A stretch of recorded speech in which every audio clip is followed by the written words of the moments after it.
अध्यापिका जी, शिक्षकगण एवं मेरे प्रिय विद्यार्थियों, आज के दिन अमेरिका ने जापान के शहर हिरोशिमा एवं नागासाकी पर एटम बम से हमला किया था। आज के दिन 6 अगस्त 1945 के दिन अमेरिका ने जापान के शहर हिरोशिमा पर एटम बम गिराया और उसके 3 दिन बाद नागासाकी पर एटम बम गिराया, जिसके बाद वहां के 80,000 लोग पल भर में राख हो गए।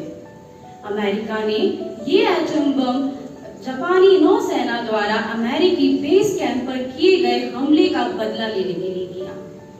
उनके इस हमले की वजह से वहां के 80,000 लोग पल भर में राख हो गए और कुछ समय बाद की बात करें तो 1 लाख से ज्यादा लोग मारे गए। 6 अगस्त जब जापान के नागरिक अपने नए दिन की शुरुआत कर रहे थे, बच्चे स्कूल के लिए रवाना हो रहे थे और लोग अपने अपने कामों पर जा रहे थे। कुछ समय बाद जापानी रडारों ने अमेरिकी विमानों को देखा और इसके लिए चेतावनी भी दी, पर उस समय जापान के पास पेट्रोल की इतनी कमी हो गई थी कि अपने नागरिकों, अपने शहरों को बचाने के लिए और अमेरिकी विमानों को रोकने के लिए वो अपने जापानी विमान नहीं भेज पाए, जिसकी वजह से अमेरिका ने 8:15 पर वो बॉम्ब फेंक दिया। कुछ ही सेकंड में वो बॉम्ब नीचे गिर गया, जिसकी वजह से वहां पे ऑक्सीजन की पूरी तरह कमी हो गई थी, जिसके बाद वहां पर रहने वाले लोग, उनको बचाने के लिए वो लोग कुछ भी नहीं कर पाए, क्योंकि कुछ ही सेकंड में वो बॉम्ब फट चुका था। वहां का तापमान 10 लाख सेंटीग्रेड तक पहुंच चुका था। अमेरिकी राष्ट्रपति हैरियट ने अपनी घोषणा में ये बताया कि उस बम की क्षमता 10,000 टन की थी। अमेरिकी राष्ट्रपति ने ये अपनी घोषणा में बताते हुए भी ये जरा भी संकोच नहीं किया कि उनके इस हमले की वजह से कई नागरिक, जापानी नागरिक अपने घरों को, अपने देश को नहीं बचा पाए। आज की बात करें तो आज के युग में भी युद्ध अभी भी हो रहे हैं। अफगानिस्तान में युद्ध, 21वीं सदी की शुरुआत में ही अफगानिस्तान में युद्ध हुए, यूक्रेन में युद्ध हुआ, इजराइल में युद्ध हुआ और अभी भी युद्ध हो रहे हैं। जापान में रहने वाले लोग, हिरोशिमा और नागासाकी में रहने वाले लोग आज भी उस हमले के लिए प्रभावित हैं, क्योंकि आज भी वहां पे रहने वाले लोग इस बीमारी, इस हमले की वजह से आज भी उन किरणों के कारण अपंग पैदा होते हैं।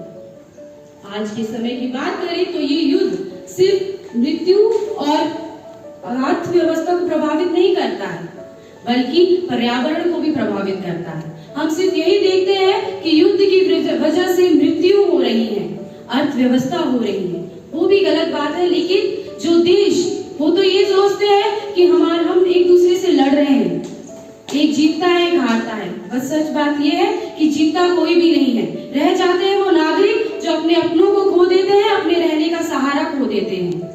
रह जाता है वो देश जो पूरी तरह अपनी अर्थव्यवस्था को बर्बाद कर बैठता है। तो इसीलिए हम ये चाहते हैं कि ये वॉर, ये जो युद्ध होते हैं, इन्हें रोका जाए। अच्छे छात्र के रूप में, अच्छे नागरिक के रूप में हमारे पास ये शक्ति है कि हम इन युद्ध को रोक सकें। आइए एक साथ होकर शांति की वकालत करते हैं और अहिंसा को अस्वीकार कर हम एक साथ आकर नागासाकी और हिरोशिमा एवं नागासाकी के लोगों को सम्मान दें। आज के दिन उन पवित्र आत्माओं के लिए, नागासाकी एवं हिरोशिमा के लोगों के लिए हम 2 मिनट का मौन धारण करें। मैं आप सभी से अनुरोध करूंगी, मेरे साथ हिरोशिमा एवं नागासाकी के शहर के लिए, उनके नागरिकों के लिए मेरे साथ मौन धारण करें। अपनी आंखों को बंद करें और उनके लिए प्रार्थना करें।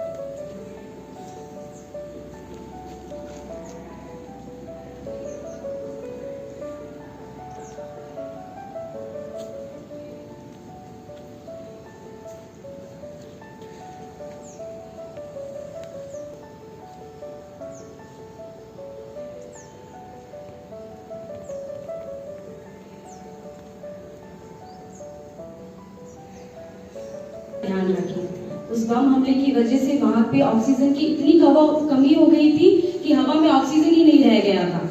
जो लोग छुपे हुए थे, शेल्टरों में छुपे हुए थे, उनको भी ऑक्सीजन की कमी हो गई थी और वो वहीं पे मर गए थे। तो आप सभी से अनुरोध है, अपने पर्यावरण का ध्यान रखें, अपना ध्यान रखें। धन्यवाद।